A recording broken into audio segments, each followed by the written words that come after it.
what you see in like large-scale agriculture. It's not very sustainable because they need to keep adding nutrients and all those kind of fertilizers because the soil isn't working properly.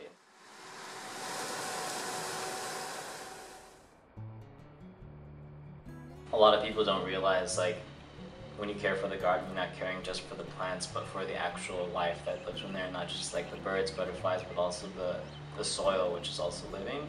And taking care of the soil, taking care of all that is in there kind of provides for you and like would provide for the plants. And so depleting like the nutrients in there by like not having sustainable practices is one of the key factors of like eliminating like life in the soil completely, and so nothing will grow.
Hi, my name's Owen, and I've been working with Plenitud since 2008. Plenitud actually means wholeness. So one of the ideas that we have here at Plenitud is that, you know, to be helpful for other people, we want to also make sure that we're also coming from a place of wholeness. So there's, you know, also a mood of trying to be introspective in different ways that we can, and, you know, try to make sure we're working on our own character, our own person, and, you know, every relationship matters and every interaction matters, and, you know, that's something that we try to bring to the experience. We're just trying to create opportunities and ways to do something meaningful, and there's been a focus on sustainability. We work with rainwater collection systems, bioconstruction, urban gardening, organic agriculture. You know, those are some of the different focus areas, and they're all things that feel really relevant and important, and we all try to chip in different ways. So over the years, different staff have found different ways to apply their skills and their studies in a way that's going to help the overall project. It's really interesting living in Los Angeles where we have so much concrete, but there's so much potential to install these different types of low-impact developments. What we're working with here is how do we take a system that wasn't really designed well and try to transition. As a civil engineer, I'm really interested in doing stormwater management and low-impact development. And low-impact development is just taking our normal stormwater management system, which is usually grayscape, and moving it towards more of a greenscape. And so we're taking away the storm drains, which just diverts water that's been polluted by the roads into the rivers and ocean, wherever the outlet is. And instead, we're putting in these basins that collect the water, and then the water infiltrates into the ground and benefits the plants and the different vegetation around that area, as well as preventing pollution in our waterways.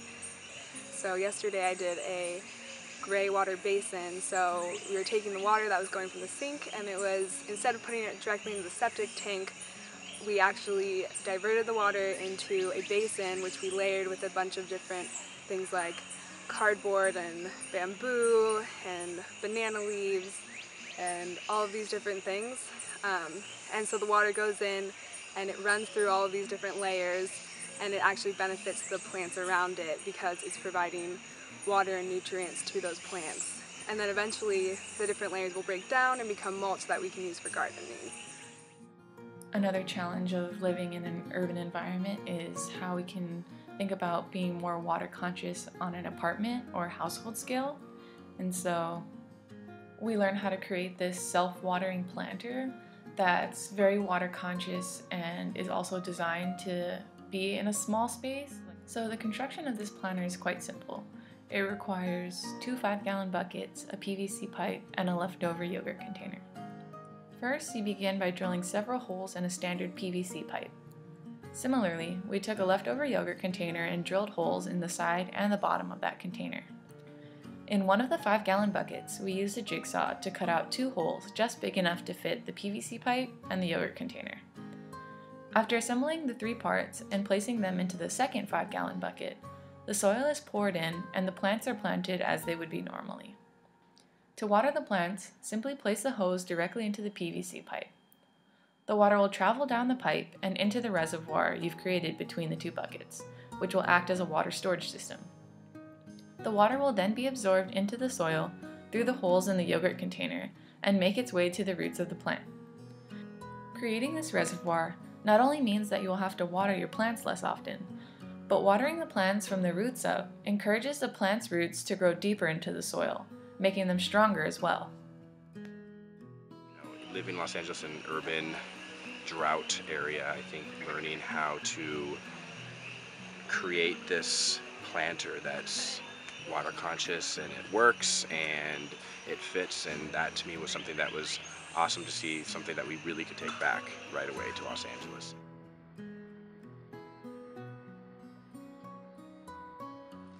I was really surprised to learn that permaculture is more than just about weeding or laborious work, and yes, of course, it does partially include those things, but what's really interesting is that using permaculture techniques requires us to understand how nature works. We're starting to take a few steps back and say, hey, how can I get nature to help do the work for me?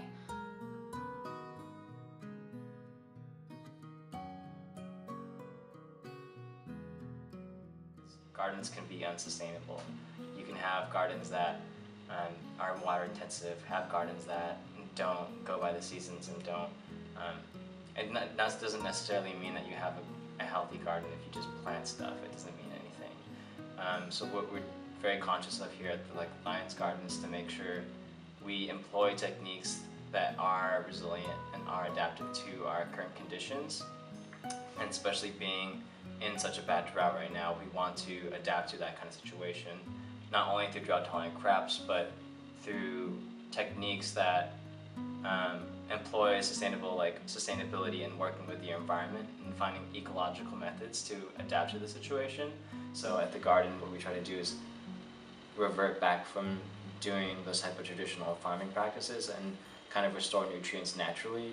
We kind of experiment with different types of methods and growing types of legumes and then chopping that down and then letting that decompose into the ground to restore nitrogen levels, or making sure we plant different crops together so they support each other. So ultimately what we hope to achieve is a completely sustainable system where we don't have to input as much and water as much, and we have a continuous return every year, and that's less work on us and also better on the environment because we don't have to keep shifting and changing things and disturbing the soil, because we want to put as least amount of impact on the environment as possible.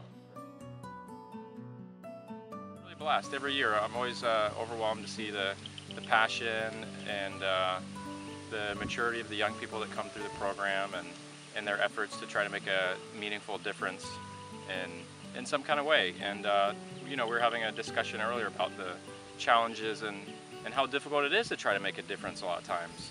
And something that's kind of guided us and inspired all of us here at Plenitud, everybody that's worked here for years and tried to really put their heart into it, is the sense that even though we may not be able to fix the entire world this year or next year, at least we can make some small difference. That really inspires us to keep going with our mission, and it's really made Plenitud what it is.